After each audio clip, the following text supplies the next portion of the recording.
Natatandaan niyo pa ba noong 2020 nang biglang mawala ng franchise ang ABS-CBN? Ilang taon na ang nakalipas. Sino ang lumipat ng network at sino ang tuluyan ng iwan sa showbiz? Ito ang mga artistang nag-focus muna sa pamilya at private life.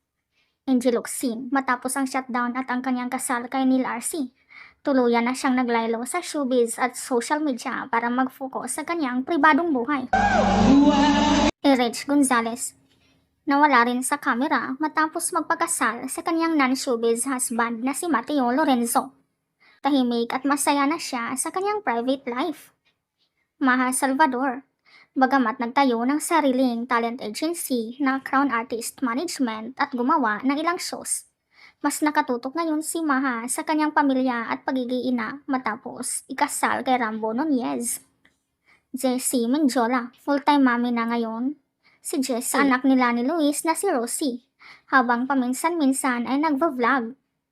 Julia Montes, piling-piling proyekto at endorsements na lang ang tinatanggap para mapanatili ang kanyang mas tahimik na personal na buhay.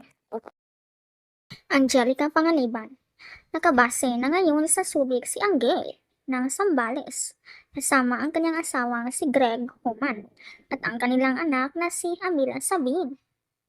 Doon sila nanirahan kung saan ay may negosyo ang kanyang asawa, tulad ng resort at marine services. Meron pa rin silang halfway house at kondo sa Metro Manila kapag may tapings, shooting o showbiz commitments.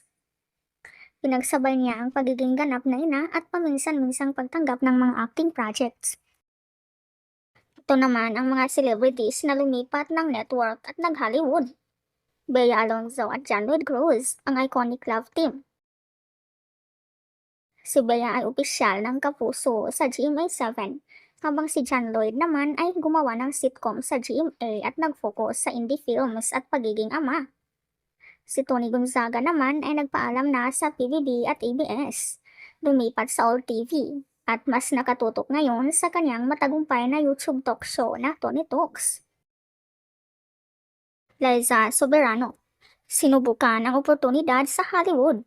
Lumabas siya sa mga Amerikanong pelikula na Lisa Frankenstein at patuloy na nag-i-explore ng international career sa US at Korea.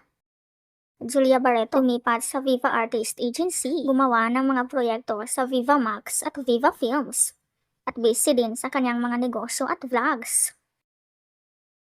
Ito naman ang mga teen stars, sina Billie Mae at Ilona Garcia. Si Billie Mae ay nakatira na sa UK at nag-focus sa musika. Si Ilona Garcia naman ay nakabase na sa US sa ilalim ng 88 Rising label bilang isang international singer.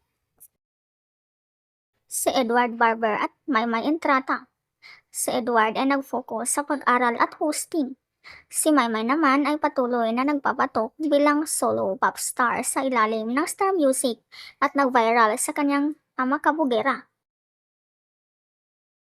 Nash Aguas, tuluyan nang iniwan ang pag-aartista at pumasok sa politika.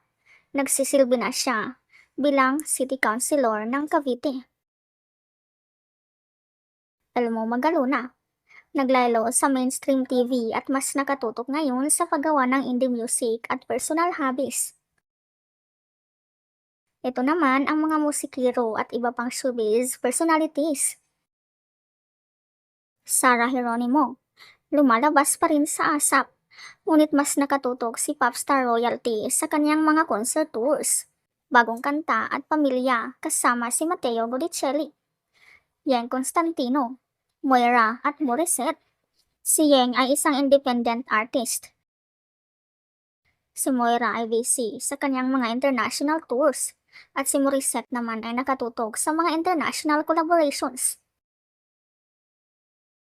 Jane De Leon, matapos ang Darna, pumasok siya sa mga luxury brand endorsements, international events at mga piling film projects.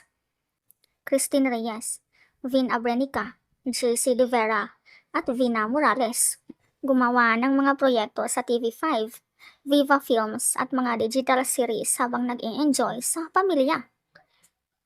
AJ Raval, AJ Falcon at Barbie Imperial, Sila ay busy sa mga digital movies, social media creation at lifestyle branding.